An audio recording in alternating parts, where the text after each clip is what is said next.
DCM DK Shivakumar ವಿರುದ್ಧದ ಆದಾಯಕ್ಕೂ ಮೀರಿದ ಆಸ್ತಿ ಗಳಿಕೆ ಕೇಸ್ಗೆ ಸಂಬಂಧಪಟ್ಟಂತೆ ಇವತ್ತು ಲೋಕಾಯುಕ್ತ ಕಚೇರಿಗೆ ವಿಚಾರಣೆಗೆ ಹಾಜರಾಗಿದ್ದಾರೆ.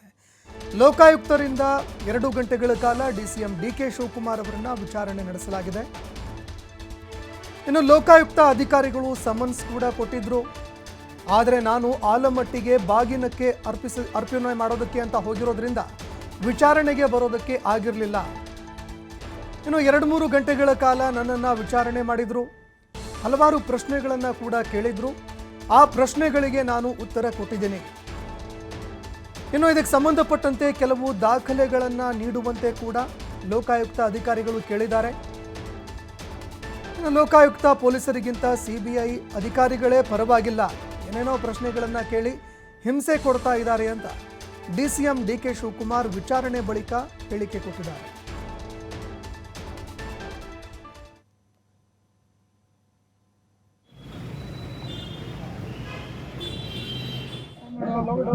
ಲೋಕಾಯುಕ್ತವರು ಸಮನ್ಸ್ ಕೊಟ್ಟಿದ್ರು, ನಿನ್ನೆ ನಾನು ಬಾಗಿನ ಹೋಗೋದ್ರಿಂದ ಆಲ್ಮಟ್ಟಿಗೆ ಹೋಗಲಿಲ್ಲ. ಸೊ ಇವತ್ತು ರಿಕ್ವೆಸ್ಟ್ ಮಾಡಿಕೊಟ್ಟಿದ್ದೆ. ಇವತ್ತು ಉತ್ತರ ಎಲ್ಲ ಕೊಟ್ಟಿದ್ದೇನೆ. ದಾಖಲೆಗಳು ಕೇಳಿದ್ದಾರೆ, ಸ್ಟಡಿ ಮಾಡಿ